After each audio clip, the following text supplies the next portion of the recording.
Hola, bienvenido a esta nueva tutoría. Recíbela y llévala también en tu dispositivo móvil o tableta. Recuerda, somos tutorías.co. Comillas, si la idea de un ingeniero aporta valor, contribuye al progreso y preserva a la humanidad, ya constituye una mayoría de uno, comillas. Como se observa en la figura, el ejercicio planteado consiste en crear un algoritmo que permita determinar si una matriz es triangular inferior.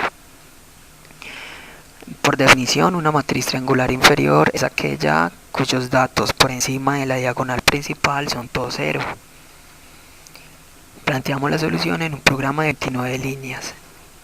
En la línea 3 vemos la instrucción numeral include iostream. Iostream es una librería que permite la entrada y salida de datos. En esta instrucción entonces estamos incluyendo la librería iostream. En la línea 4 vemos la instrucción numeral include conio.h.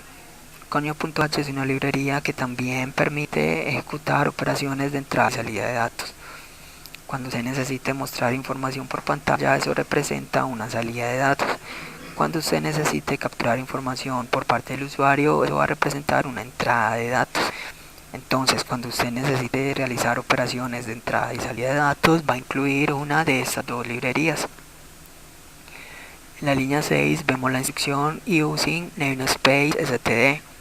Con esta instrucción le estamos indicando al compilador que vamos a usar el espacio de trabajo estándar de C++. Esto va a permitir programar de manera más flexible.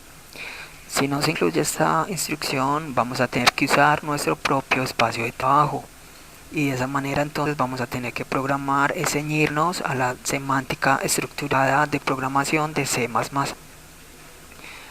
Entre las líneas 8 y 29 vemos el main. El main es el método principal del programa, es decir, el inicio del programa. Recuerde que cuando un programa compila, lo que hace el compilador es incluir las librerías, mirar el espacio de trabajo usado y por último buscar el main, es decir, el inicio del programa. En la línea 10 vemos la declaración de tipo entero de la matriz A de orden 4×4. Se inicializa con 16 valores. Recuerde que las variables de tipo entero solamente recibirán datos numéricos enteros. Recuerde también que las matrices son estructuras de datos estáticas, es decir, son estructuras de datos que permiten reservar memoria RAM en la ejecución de un programa. En la línea 11 vemos la declaración de una variable de tipo entero llamada i y se inicializa en 0. En la línea 12 vemos entonces la declaración de una variable llamada band de tipo booleano y se inicializa en verdad, es decir, en true. Entre las líneas 14 y 24 vemos una estructura repetitiva. Recuerde que las estructuras repetitivas permiten ejecutar un conjunto de instrucciones repetidamente, aprovechando así la velocidad de procesamiento de datos de un computador. En este caso vemos un ciclo while cuya condición es mientras la bandera sea igual a verdad y la variable i sea menor a 3.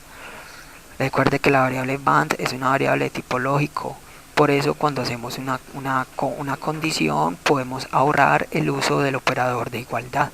En este caso, si usted pregunta si bandera es igual a verdad, es lo mismo que preguntar si bandera. Por eso el ciclo while simplemente anuncia el nombre de la variable. Dentro de este ciclo, entre las líneas 16 y 22, vemos otro ciclo, es decir, un ciclo anidado. En este caso vemos una estructura repetitiva for, cuya variable controladora es la j, que va a iniciar desde i más 1, va a ir hasta 3, es decir, j menor a 4, y se va a incrementar de 1 en 1, es decir, j más más. Recuerde que j más más es similar a decir a j le asigna j más 1. Dentro de este ciclo, entre las líneas 18 y 21, vemos una sentencia condicional. Recuerde que las sentencias condicionales permiten tomar dos o más caminos alternativos en un programa. En este caso, línea 18, si lo que tiene la matriz A en la posición IJ es diferente a CO, entonces, en caso de ser cierto, línea 19, a la variable band le va a asignar falso. Y línea 20 damos un break. ¿Qué es un break? Un break es una salida forzosa de un ciclo. En este caso vamos a salir del ciclo for y como en la línea 19 a la variable band le asigno falso, entonces se va a salir del ciclo while. Cuando en caso de encontrar un dato que sea diferente a 0, recuerde que la definición de una matriz triangular inferior es aquella cuyos datos por encima de la diagonal principal son todos 0.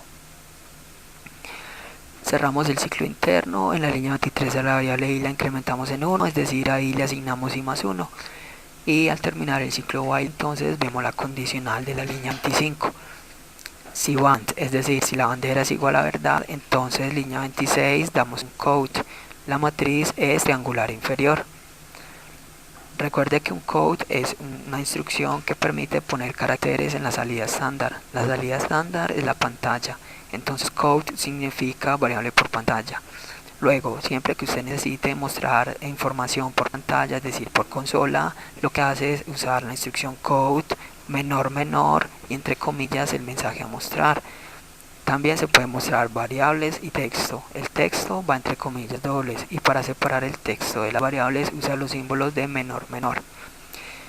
Esa última instrucción NDL lo que hace es un salto de línea, es decir, un enter. Por último, en la línea 28 vemos el método -get. Este método lo que hace es esperar un ingreso de teclado. Cuando el programa compile y ejecute, vamos a poder ver la salida de datos. Inmediatamente vamos a presionar una tecla para cerrar la ventana de ejecución. Pero si no incluimos este método, lo que ocurre es que el programa compila normal, ejecuta bien, pero se cierra automáticamente la ventana de ejecución debido a que no hay una espera de ingreso de teclado. Esta fue la tutoría del ejercicio: crear un algoritmo que permita determinar si una matriz es triangular inferior. Repasa la teoría, resuelve nuestro test y practica un algoritmo en el tablero. Si esto te gustó o no, te invitamos a discutirlo y a valorar la experiencia de esta tutoría. Recuerda, somos tutorías.co, trinamos como @tutorías, posteamos en Facebook y Google Plus como Tutorías Colombia. Pregúntanos, contáctanos, haz parte de nuestra plataforma.